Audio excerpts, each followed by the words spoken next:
Hello? Hello everyone, this is an apostle.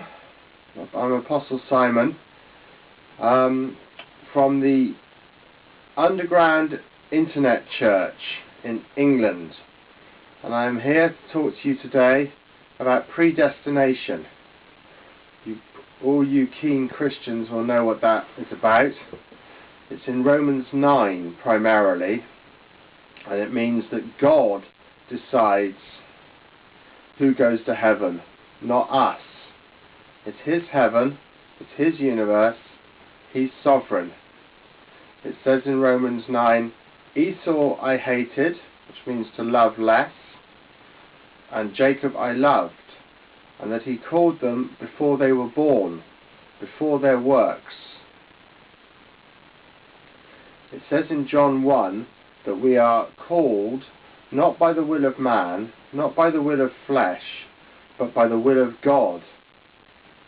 It talks about election, which is being chosen, rather than not us choosing God, but Him choosing us.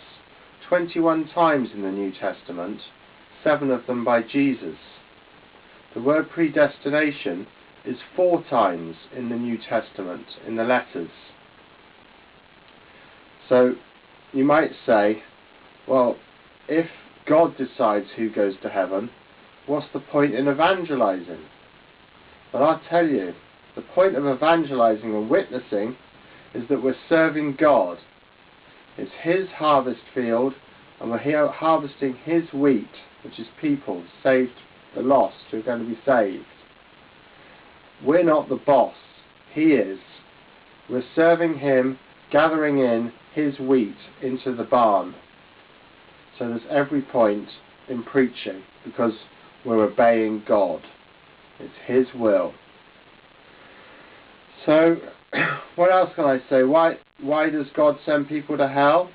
It says in Romans 9, to make His wrath and power known. But why? What about us who are saved? To make known the riches of His glory to those He would show mercy upon. We can be very grateful to God that we're saved. You might say, well, but anyway, it says in Psalm 51 verse 5, surely I was sinful from birth, sinful from the time my mother conceived me. So no one can turn around to God and say, why have I gone to hell? Because they've all sinned. Right? We must get on the right footing here. All have sinned, as you know, and fallen short of the glory of God. All deserve hell, and God chooses us, the remnant, the Christians, out of His mercy, so we can be grateful and thankful. What else do we need to know? Let me think. Perhaps that's it. So, basically, we might talk about free will, I suppose. Nowhere in the Bible does it say man has free will. Did you know that? For someone to have free will, I think as a homeless person told me in Bristol, you have to be all-powerful. Think about that. You have to be all-powerful. Because whoever's got the greatest power has the will. And they can make the others do their will. So God has free will. The Bible talks about God hardening Pharaoh's heart, for example, or causing David to do the census on the people of Israel. You'll find that in Samuel, I think it is, because he was angry with the Israelites and he wanted to punish them. So God moved David to sin, believe it or not. It says in Chronicles and Kings that God sent lying spirits into the mouths of the prophets. Did you know that? Read it. Check it out. God is not fazed by anything. He's not beaten by anything. And He can punish. He can punish. And, nothing is impossible for Him. So, what about this free will business? Well, I liken it to this. Maybe some people around the world don't know what I'm talking about, but in England you can get little plasticine, which is like rubber, like plastic, and you can make it into little people or cows or houses or any shape you like. And I think it's a bit like this. If I was to make a lot of plasticine men, you know, 1 inch high, and put them on the ground, and they had life, so they could walk around and do things.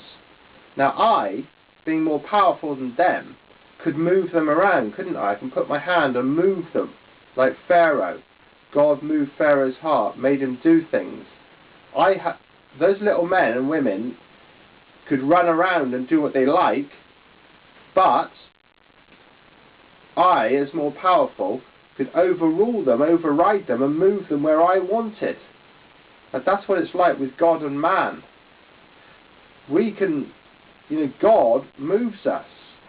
God moves us around. God makes us call on Jesus for a place in heaven. It says that God grants faith, repentance.